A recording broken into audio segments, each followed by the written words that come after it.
Hey guys, Dave from Nerdarchy, for nerds, by nerds, hanging out with these guys. This is Scott Garibay. I'm Ted. And today we're going to be talking about what do you use in your game? What do you bring to the table? What kind of props and technology you're using at your gaming table?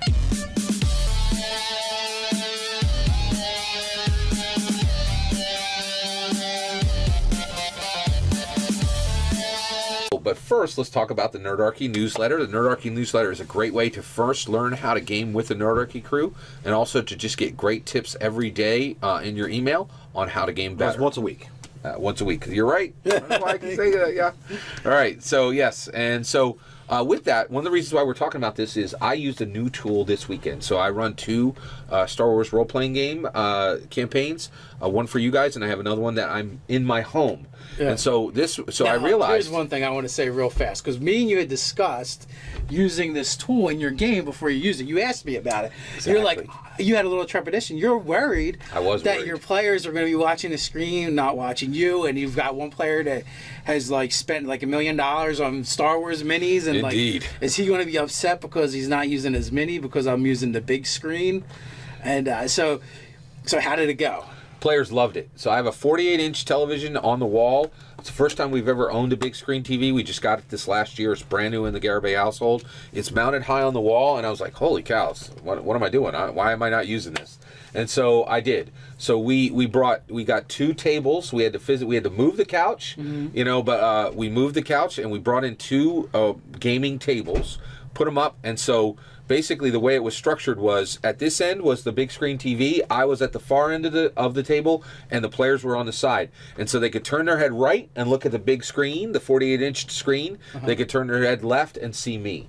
And so one of the things that I loved was normally I have to do all this stuff online, and I'll take a picture from Pinterest and I'll say, oh, here's this cool bounty hunter. And so I made a bounty hunter. His name was Yisra Ven, right? So here's the picture of the bounty hunter. Here's his name, Yisra Ven, and here's an icon that shows his faction, right? Is he with the Imperials, or is he with the Rebellion, or is he freestanding? And normally I would do all that work, and I would print it out, and I'd hand it out, and I would have a 12-inch thing. This time, and I printed it out in black and white. So rather than have a piece of paper from all that work, I did zero work and had a 48-inch picture of Yisra Ven, and literally like a 2-foot skull, right next to him, and it was awesome. And I was able to say, this ship comes in, and this, and you see this character, and it was fantastic. It was really, really good. It was much better than printing them out, and it took actually less time. The only thing is, I tried to do the minis. I tried to do a battle. And so I said, here's your token, and here's this thing here, and that took more time. And the group actually said, we want you to show the non-player characters. We want you to show the ships. We did a map. We used a map. It actually changed the game, where I said, do you want to go around the outer rim from this planet past star map? Do you want to go around the outer rim to Dantooine and then all the way over to Mon Calamari, or do you want to go through the outer rim to the inner rim past Coruscant? And the player said, Kashyyyk's right there, the Wookiee world. We're doing this on the Wookiee world. That would have never happened if we didn't have the big screen up there, and if not every player was immediately engaged. Because a lot of times I hand around that one little piece of paper, one person engages with it, instead of them all equally seeing it in full color, much larger than the printouts. I have an observation. Go ahead.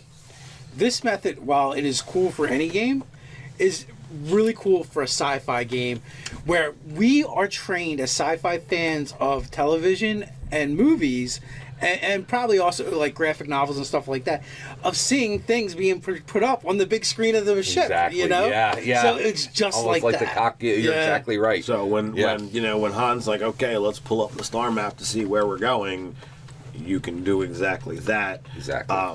Now, if there always was like the same interface, then I would say I'm completely for it. Like, that screen represents the screen in your cockpit, or whatever else, or like if you're playing in a magic rich world where you've got the ability to divine something or whatever have you, then I would be all for it. Now, we don't have the technology set up down here in the Nerdarchy, basement or whatever you want to call it. Yeah. And I haven't done gaming with technology myself. Not a lot as a player, and really none as a DM. I don't DM with a laptop. I take handwritten notes when I'm DMing. That's just has always been really my style. But it's the worst. It is absolutely the worst, and here's why. I know you like doing it that way, and a lot of DMs do. But now, if you want to save that information somewhere else or share with somebody, you can't. You could just copy and paste and send that to somebody, or put it in a bigger document that you have ongoing. 100% correct. We did a video on the value of recording sessions because it's hugely I literally had a page worth of notes taken from listening to my own session. Yeah, absolutely. And it's invaluable for me to go back and be able to see games that I wasn't in, all those kind of things. I definitely agree. The other thing is, honestly, I know you guys work really hard to make your games great, but I could actually see a day where we have, the person is sitting here, but there's a big screen behind me, and, the laptop I'm using is showing what I'm saying directly behind me, and you could even put it right into your videos. People are doing it. Absolutely. People are taking those big screen TVs like you have and laying them flat and putting it on the table right in front of them. There's cool things like that going on. Like I was lamenting to Ted the other day that unfortunately we film from my laptop. We record our sessions, which doesn't allow me to run from my laptop. Right. Prep time is so much is reduced so greatly when you can just copy paste things and put them in a document. You can have, especially when in 3rd edition I used to love it, or for Mutants and Masterminds, where there was an option to actually buy the PDF book in addition to the physical book. I could just have pages open in tabs, of different things that I needed to, and I just bring up the tab that I needed when I needed it. Well, and one of the things that I loved was, like an NPC is 3 parts now with the big screens. So, awesome picture from Pinterest, and you could even go even further than that, where even any game you're running, if it's a human, you could just use portraits, right? Yeah. So modern portraits of this person. This has nothing to do with D&D, but this person, there's an illustration of their face from the neck up that can be used for any game that has human characters. And so you take the picture, you take the name, and you take one symbol. And also that symbol, it's a simple thing, right? When you show, here's this person, here's their name, here's their symbol, you don't have to say anything, and they go, "Oh, I see. That's that is a female, and she's young." And then also, the person is saying, "There's the name." Not only is he saying it in my head, but I'm immediately seeing they don't have to say, "How do you spell that?" It's the spelling is right there, and it's 24 inches long, And then the symbol is saying, "Oh, I know what faction they belong to," and then also the factions become clear because there's a visual representation of the factions. So one, I 100% agree with you. These things are not necessary for a game, and then also they add to the experience. Exactly. So if you can do this, if you have an opportunity, I definitely think it's worth going down this road. The other thing too is I think a lot of people fail to recognize that different people absorb information different ways. Absolutely. Some people are very audio, other people are tactile, and then some people are visual. Yeah. So if you have these multiple avenues to explore at your table, you can reach more people in a way that's more conducive to them. Now, you had asked how to think. There was one player who was not super happy, and that was Michael Ravinsky, my player, who is he is really into the minifigs. So he collects them. They're really special to him, and he said he did not like doing it up on the board. Now, to his point, there is the tactile. You lose the tactile, and you like you said, you can kit bash these different things. I liked it better because it really allowed me to build maps much faster and have much wider range of things for them to do, right? Of encounters that they could. I have 3 unused encounters it was so easy to build them. Eventually, we're going to buy a table that has that feature in it, and it's going to be the best of both worlds, where you're going to upload the map straight. They have it now, I'm pretty sure, I believe, and people are doing this by laying their TVs flat or having screens and laying them flat or projecting them. and you're putting your map up, and then they're putting their minis on top of the map. And one of the things that was great was, so when one of their characters was damaged, I was able to just turn right click and make the border around that character red. And so you can instantly show statuses visually. It's pretty powerful. I was really amazed how powerful it was. So if you have a big screen TV out there, it's definitely worth looking at using in your game. And even your laptops, if you could, you could take 2 laptops and you can put a laptop here and then mirror what's on the other laptop. And so you can have one in front of you and one going to your game. So if you don't have a big screen TV, that's a great way to do it. I bet there's some projection options as well. The price is coming down for that. And people are going to have different feelings on this, and some people are going, well, that makes it too much like a video game or more like a board game. Yep. But there are also a lot of different ways to use this kind of technology. So you can actually choose how you want it to be. Like you could literally just use it as display references. What they say, a picture's worth 1,000 words. Yep. And you could do it that way, and then keep the other elements in your game how you always have, or you can go the extra mile and be like, what, this is actually, we're laying the TV down, and we set something over top of it so it doesn't get damaged, but this is also a visual aid, but now it's also our battle map. But as an old school gamer, do you feel there's anything else we should be aware of before we start going down this road? Any other pitfalls that you could see? No, I mean, the machine's taking over, killing us all.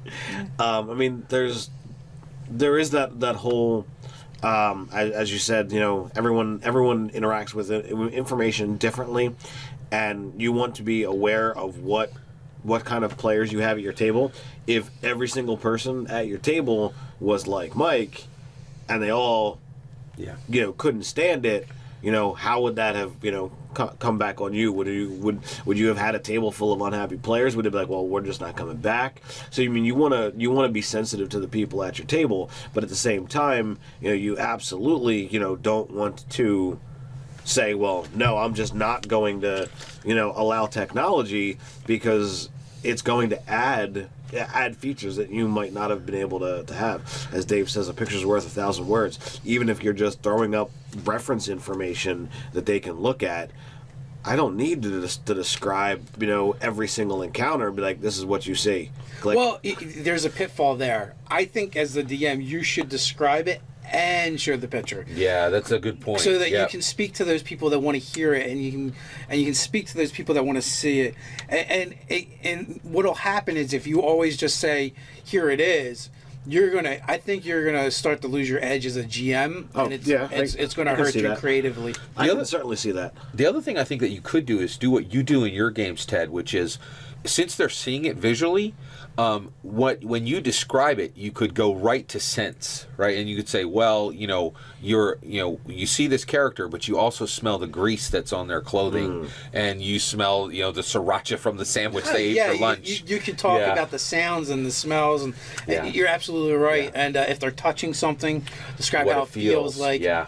Engage the other senses and go, okay, well, this is covered. That's an excellent idea, Scott. That's one thing I've been putting into my games is I think you were really good at going beyond the auditory and the visual, even down to those other, tactile and sense and all those kind of things. You're good at bringing those alive. I do try. I like to really make it feel as close as you can to being there. And when it's only my voice being able to, okay, well, how can I take this and engage more than just, Yeah, and along those lines, now one thing that I did do is when you're using Pinterest, there's artists that are coming in. It is interesting. Along those lines, one thing I thought was really excited about was every tool I used was free. I'm a huge Google fan, and so everything I did this weekend, being able to do maps, being able to do figures, I was able to do those all in Google Docs and Google Presentations. And then also I actually used YouTube. Like YouTube has these long running backgrounds that are actually animated. So like I had when they would get in the ship and they would go somewhere, could do like a star field, exactly. And so it was really neat. There's a lot of cool stuff. And then also I did this all on a $200 Chromebook, which is again like the cheapest laptop you could buy. Was it on a $200 broken Chromebook? It was because it was outputted to the to the big screen, and then also those Chromebooks are now do 150. So when you have a $150 laptop that can do pretty much everything you need, one of the things that I now prompted, and this is to your point, once you start going down this technology road, it kind of snowballs. So that I had 2 people at the table with there were 3 laptops in use at my game. There were 2 players who didn't have them. I'm getting ready for my next session to be able to incorporate and have plugins for 5 laptops at the table, so that everybody can run a laptop. And that's I've never been there before, but I feel like if I'm running a 48-inch TV, I need to be that would be accommodating cool. my guests. That would be cool, Yeah. and would speed up your time if they had access to their tokens. Right. If they could actually, they could move them for you. Exactly. So it's really kind of it's exciting to have technology coming into the game, seeing how it uses. I don't actually run any online games. I don't ever intend to run online games. I prefer, gaming with people who are right there. So I was hesitant to go down this big screen TV road, but it was far more successful than I hoped. So it was really cool. Yeah. All right, Ted, we're going to have to pull your big screen out of the... Indeed, man, yeah. Lay it on top of the full table. It's going to go right here. Yeah, indeed. Yeah. So what do you guys think? What kind of technology are you using your table? What's the most innovative thing you've done? We'd love to hear about it. In the comments below. While you're at it, like, share, and subscribe. You can support us over on Patreon. So until next time, stay nerdy.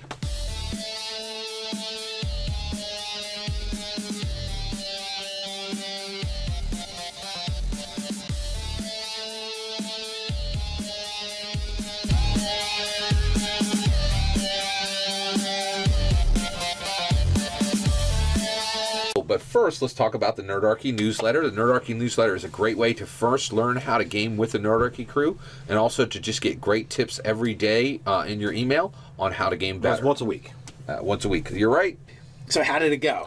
Players loved it. So I have a 48-inch television on the wall. It's the first time we've ever owned a big screen TV. We just got it this last year. It's brand new in the Garibay household. It's mounted high on the wall, and I was like, holy cows, what am I doing? Why am I not using this? And so I did. So we got 2 tables. We had to move the couch. This tool in your game before you use it. You asked me about it. Exactly. You're like, you had a little trepidation. You're worried I was that worried. your players are going to be watching the screen, not watching you, and you've got one player that has spent $1 million on Star Wars minis, and Indeed. Is he going to be upset because he's not using his mini because I'm using the big screen? And so I can say that, yeah. All right. So yes, and so. With that, one of the reasons why we're talking about this is I used a new tool this weekend. So I run 2 Star Wars role-playing game campaigns, one for you guys, and I have another one that I'm in my home. Yeah. And so I realized... Here's one thing I want to say real fast, because me and you had discussed using... Hey guys, Dave from Nerdarchy, 4 nerds, by nerds, hanging out with these guys. This is Scott Garibay. I'm Ted.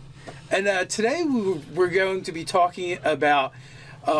what do you use in your game? What do you bring to the table? What kind of props and technology you're using at your gaming table?